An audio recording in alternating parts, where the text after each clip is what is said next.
Hello everybody, this is Manu S and welcome to another Eternal Contenders video series.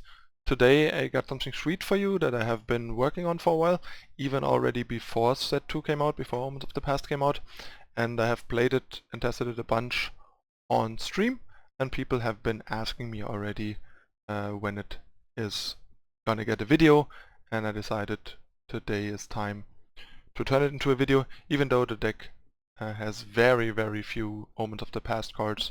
I want to share it with you because it also kind of shows that there is still some kind of hidden potential in the set, the Empty Throne, that we might have missed. This deck is inspired by an idea of my teammate Jaffa. He basically wanted to brew an armory build around Oni Quartermaster and Statuary Maiden. While his take was vastly different from this, I liked the core idea, and as I said multiple times, I'm kind of bad at good original ideas, so I need inspiration from elsewhere, and Jaffa's idea of Oni Quartermaster Statuary in a armory shell basically provided me with exactly that inspiration, and as soon as I heard this idea of him, I basically had this picture in my mind of what I wanted to do with it and where I wanted to take it, and this is basically what you see in front of yourself, plus some extra tuning time that I invested, but the core idea, core direction that I wanted to take it is usually what immediately pops in my mind if I hear a good idea.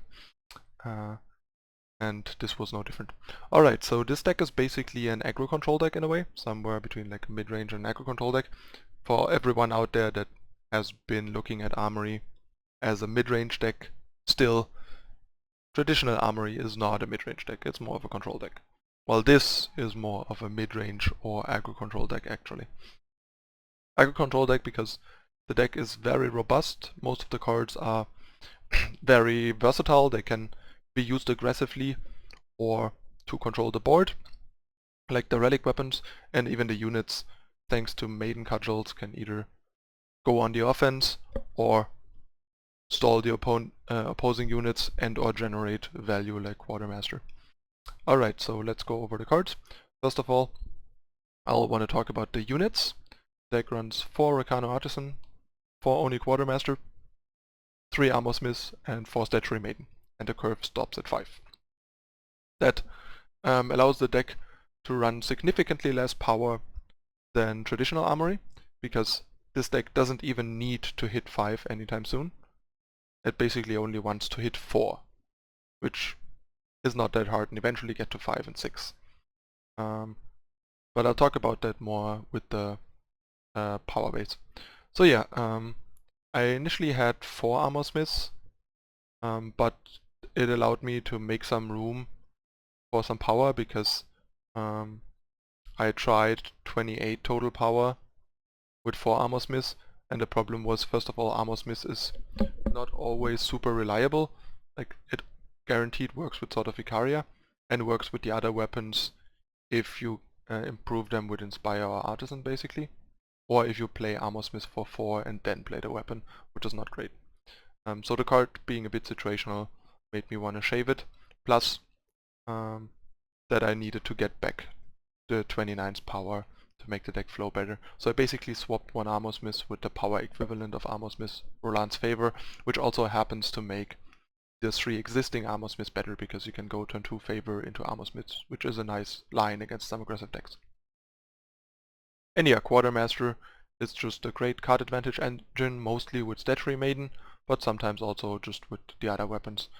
Depending on your draw, you can easily plop this guy down on 3, make the opponent use something on it that costs them time, and we don't really care if our Quartermaster lives or dies early on.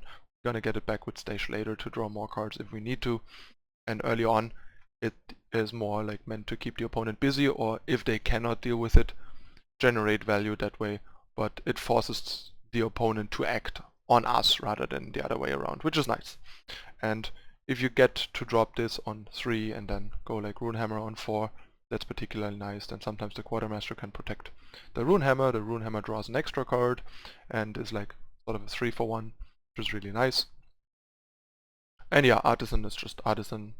We all know how good the card is in this type of deck, and it's no different here. Needs to be a 4-off. Same with Statuary Maiden, very important right now. So many Dawnwalkers, so many Mactos and stuff like that. Really great to suppress that.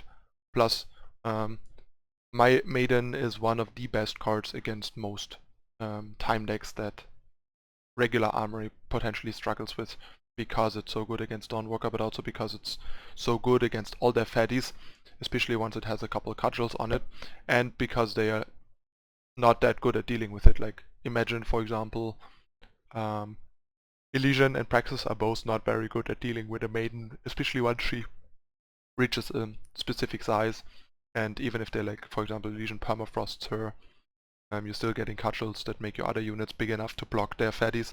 It just gives you a lot of board presence and makes it much easier to contain their board without having to kill every single thing. Just been a great card. It's also really good against go wide strategies that are another potential weakness of traditional Armory. So this deck basically tries to show up a bunch of traditional Armory weaknesses and make the deck more proactive.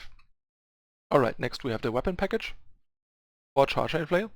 You're seeing that right, for Charchain Flail. The card is just really great.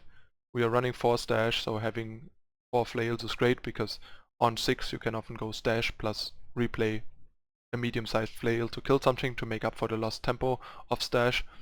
The card can be used on turn 2 as a removal for the 2-drop. It's particularly good with Skycrack aggro running 8 Aegis units, having cheap early answers to those Aegis units where Torch wouldn't help. It also allows you to do multiple things in a turn, like sometimes you can Inspire on 2 and Flail for 1 on a 2-1 and stuff like that. There's just a lot of versatility in this card, and it's also the card that makes it possible for the deck to grind through bigger threats in the late game, because we only have so many actual hard removal, and Hammer is not always big enough, but Flail can always be big enough at a certain point to deal with whatever we need to deal. At the cost of quite a bunch of damage to our face, but still the flexibility matters a lot. Then we have 4 Sword of Icaria, very important for the Armorsmith. The Warcry is really good with our other weapons and even with our other units. And yeah, the card just is another way of dealing with the board and having enough weapons for stash and Quartermaster. And the Warcry is a pretty nice way of helping our rather smaller weapons get big enough, because we shoot stuff like Rise and Daisho here, which normally are the weapons that make it easier to deal with bigger stuff in the later game. And the Warcry becomes more important because they are not here. And last but not least, 3 Auric Runehammer. The card is sometimes better and sometimes worse than Flail. First of all, it's less flexible and worse unbuffed, basically. But it is more powerful because it's 2-for-1 and avoids damage taken. But also we already have 4 Maiden, so we don't want too many 4-drops. It is possible that the Force Hammer is better than the Force Flail, but I'm skeptical, because the Flail is so much more flexible and allows the deck to keep up in the early game. But yeah, I couldn't fault you for trying 4 Hammer and 3 Flail, but overall I like Flail a bit better than Hammer in this deck so far. Next we have the removal suit, the usual 4 Torch, and 2 Vanquish and 2 Slay. Since, like I said plenty of times, cost matters, plus this deck is usually not really interested in spending actual spot removal on units that cannot be vanquished, because that's what the weapons are for. They usually have 3 or less attack, which means you can easily, for example, use a Flail on them, because taking 2 damage from flailing a 3-5, for example, is not a big deal, while flailing a Sandstorm Titan or a 6-6 is a much bigger deal. So most of the time, the thing we're gonna kill with our spot removal is gonna die to Vanquish anyway, and then Vanquish is cheaper than Slay, making it more efficient, making more tempo effective, It's also decent against Skycrack in dealing with their weaponed up units for cheap while killing something else with a weapon, with a relic weapon for example, or deploying a unit, or killing their Champion of Fury when it's a 4-2. And to slay, simply because some matchups have very few or almost no Vanquish targets, and then having a mix is kinda nice, so you can you are more likely to draw one of each rather than like multiple Vanquishes when they suck. It is possible even that 3 Vanquish and 1 Slay is better, but 2-2 is probably fine for now, especially because the deck is a bit more aggressive, so having some more versatile removal to just deal with whatever is in the way can sometimes be relevant, like a situation where they just have a random unit, your weapon would be lethal, your relic weapon would be lethal, but you can't vanquish the unit, and then having a slay instead of a vanquish can be nice. You just slay the blocker and kill them with the relic weapon, but that's like minor because these games usually win anyway, just a little slower. So don't overvalue the flexibility of slay, and definitely don't put more than those 2 slays in the deck.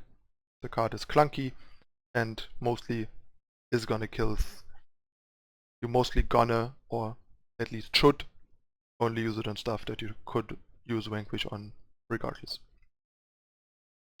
And last but not least, we have the sort of utility package of 4 Inspire, 4 Quarry and 4 Stash. That's basically kind of the card advantage, card selection package of the deck. Inspire just makes the deck flow a little better, and the +1/+1 is pretty important, especially in a deck without Rise and without Daisho or Throne Warden. Quarry is just incredible, making our stuff cheaper, helping us find what we need, filling up our void with Stash, just an all-star. The card makes the deck so consistent and more flexible. It's amazing. I love this card. And last but not least, we have Smuggler Stash. This is basically a super powerful 4 power, draw 4 cards, draw 4 non-power cards basically, and draw the 4 best cards we have already used this turn at this game, which usually is very powerful. And especially with flails that keep getting bigger and bigger, this is really threatening. And you can get Maiden Cudgels back at worst if you don't have that many relic weapons yet, and so on and so forth. The card is just really powerful and the deck is really well set up to use them. Plus Armorsmith is another nice way to alleviate the tempo loss of Stash, like getting back a Smith and a Flail and 2 real cards on turn 6 allows you to, like, for example, drop the Flail, drop the Smith, basically deploy a blocker, make your Flail better, kill something, and it's almost like you haven't skipped a turn to pay 5 to draw 4. Basically, that's even more amazing. Okay, and last but not least, we have the power base. It's 25 power, Diplomatic Seal. Diplomatic Seal is very good here. The deck basically only needs double Justice for 3 cards, double Fire for 4 cards, and already operates pretty well on 1 of each. So Diplomatic Seal is perfect basically for the requirements of this deck, unlike regular Armory, which is much more dependent on double Justice and also on eventually triple Justice and triple Fire, where Diplomatic Seal just doesn't work. It also allows us to have enough ready power to not develop too slowly. And Argenport banners over Argenport seats, simply because the deck runs enough units that a certain amount of banners is better than more seats. Because, for example, if you have 3 power, top deck a force, and it's a seat, it's going to be depleted. If it's a banner, it's ready if you have a unit in play, and the deck often will have a unit in play. So the mix here is good, and I prioritized fire seats, of course, for early torches, and also for the 2-drops, so that if you say have the wrong sigil turn 1, have another sigil in play, and say top deck a seat, that the seeds top deck like a Seed of Glory for your Artisan or Seed of Chaos for your Quarry, that you actually can play them ready and drop these, because if they were banners and this would be a seed, this would help you much less often to play either of those on 2. To give you a better idea of why and how to choose what to put in your deck as a seed and what in a banner. These things matter a lot for how fluid your deck plays and develops, basically choosing the right kind of duel for the color combination and the right distribution of duels and stuff. And yeah, also Diplomatic Seal allows us to have enough shadow without having to run more situationally depleted duels as well. Sorry about that. Sorry once again. Alright, and last but not least, we have 1 Rolant's Favor and 3 Seek Power, 29 power. Normal Armory runs and should run and needs 32, because the deck basically absolutely needs to hit 5, while this deck, like the pivot point of regular Armory is like at least 5, while this deck, kind of the peak of this deck is like between 3 and 4. Like 4 is still pretty important, but missing 4 for a turn is sometimes fine because the deck has a lot to do before 4, while hitting 5 doesn't need to happen on 5. Can happen on like 6 or 7 or whatever, so there's more time. And it also has more card draw with Quartermaster. So in early Quartermaster, when you're stuck on 3, Quartermaster can help you hit the 4th or 5th power. So that's why this deck can afford to run less, like 3 power less basically, because it has no 6 drops, it has no 5 drops that you need on 5, and it has no 7 drops. And yeah, 3 Seek Power to round out the color fixing. Fixing is good enough that we can run 1 Rolant's Favor over the 4 Seek Power, which is particularly nice with Flails for stash, or with Armorsmith, basically. Or sometimes just go in Favor into Sword against aggressive decks on the play that have a bit of a slow start and stuff like that. The value just matters, basically. Alright, that's the deck list. Deck has been doing pretty well for me. I'm currently running 60% win rate over 50 games, 30-20. What I really like about this deck is that matchups like Callus, Shimmer Pack, Tokens, Praxis and Illusion mid-range type decks are much better matchups. They are like at least even, maybe even favorable now. Also Chalice is a much better matchup with this list. Like it's unfavorable overall with the normal Armory, while it is favorable with this. The good matchups of regular Armory become a bit worse. Like I think Skycrack aggro might actually be better than with traditional Armory, but say Rakano, which is usually a great matchup for Armory, is only a solid to good matchup with this list, for example. It's not as great as before, because the harsh rules were pretty good against Rakano to basically squeeze the last bit of life out of them and deal with their last weapon fatty that we can't kill with our relic weapons when we don't have Flail, Vanquish and stuff like that. So that matchup is worse, but it's still not a bad matchup. It's still at least even or favorable matchup, and turning all the other bad matchups into even to good or even great matchups is worth a lot, the deck. This deck basically is a lot more around the 50% mark. Some of the matchups kind of like that even were problematic before get kind of stomped. Like for example, decks like the token decks, the go wider decks, are now kind of just getting crushed because Maiden is so good against those. I have completely crushed Chalice with the deck. Let me check my stats. Yeah, I'm like 3-1 against Chalice the 4 times I played it, for example. It's really great. Regular Armory feels really good, like you get a leg up in a mirror. Felon control feels much better than with regular Armory. It's already good with regular Armory, but we've seen plenty of times that against a good Felon list, you can realistically lose, especially if they have a bunch of Channel the Tempest and Varas and stuff, or if your weapons don't line up that well, while it basically feels unlosable with this list. I'm 7-0 against Felon control, and it feels much more consistently good than it does with regular Armory. Another thing is matchups like Decklist are turning from a nightmare into almost a breeze. Like, I happily play Decklist all day with this deck. Like, this matchup is really good because you drop unit into weapon into, like, Armorsmith is great against them, Maiden is great against them, having more units in general and more cheap weapons like Flail is awesome.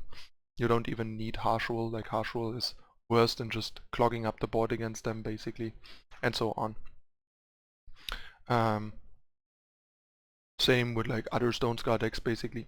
So yeah, this deck also is really nice because it has a lot of play to it. You can switch gears quickly between going offense and defense. Like if your opponent isn't doing a whole lot, you can just start attacking and hitting them with weapons. If they are on the offense, you can just pull back, use your stuff to stall, work down their board with your weapons and your stashes until they're out of gas and then turn on them again and so on. And the cudgels make it really easy to grind out people with Quartermaster or generate board states with units that are so big that the opponent has no attack and no hope of ever dealing with all of them. And eventually you can start using your biggest cudgel carrier to just attack and pressure the opponent in a stalled out board and stuff like that. So yeah, the deck does not really need Harsh Rule, plus Harsh Rule is really awkward, I think, with more units like with Quartermaster and Maiden, especially units that you want to play before Harsh Rule. It will make you Harsh Rule your own stuff way too much, I think. Maybe I'm wrong, maybe the main deck would be better with Harsh Rule in it, at least some, but I wouldn't even know what to cut, because all the parts seem pretty important and work well together. What I would definitely have is have Harsh Rule in the board, because one of the matchups where you probably really gonna need Harsh Rule is Combray decks, because the big Combray matchup probably turned from very good to very mediocre, I would assume, with this build. The other thing is, I stayed away from Throne Warden, simply because it is kinda clunky. We already want the 4 stashes. We want to keep the power curve kinda low, even though like Warden is kinda nice. Like Warden has great synergy with weapons because they get more armor for stash. It gains us health, and it also has great synergies with cudgels because of Aegis. I don't know, maybe one of the Smiths could be a Warden, but I would have rather considered that with like 4 Smiths, because I kinda think I want 3 Smiths for the early game momentum and stuff, and also nice to have more bodies to throw cudgels on early. So yeah, like Warden is another card that has some potential, but yeah, it would raise the curve, and it didn't seem particularly necessary so far. And yeah, and the same basically then goes with Daisho, because Daisho costs 6, raises the curve further, and also basically needs Throne Warden to be really worth it, because Warden into Daisho is where it's at. Warden protects Daisho and enhances Daisho in a great way. Alright, that's it for the deck list. I'm gonna hop into some games in Diamond 1 on the way to Masters. As usual, thanks for watching. If you want to support me, check out the donation link in the description below, as well as my social media here or in the description to follow me, and stay tuned for the games coming up in a moment. Thanks for watching.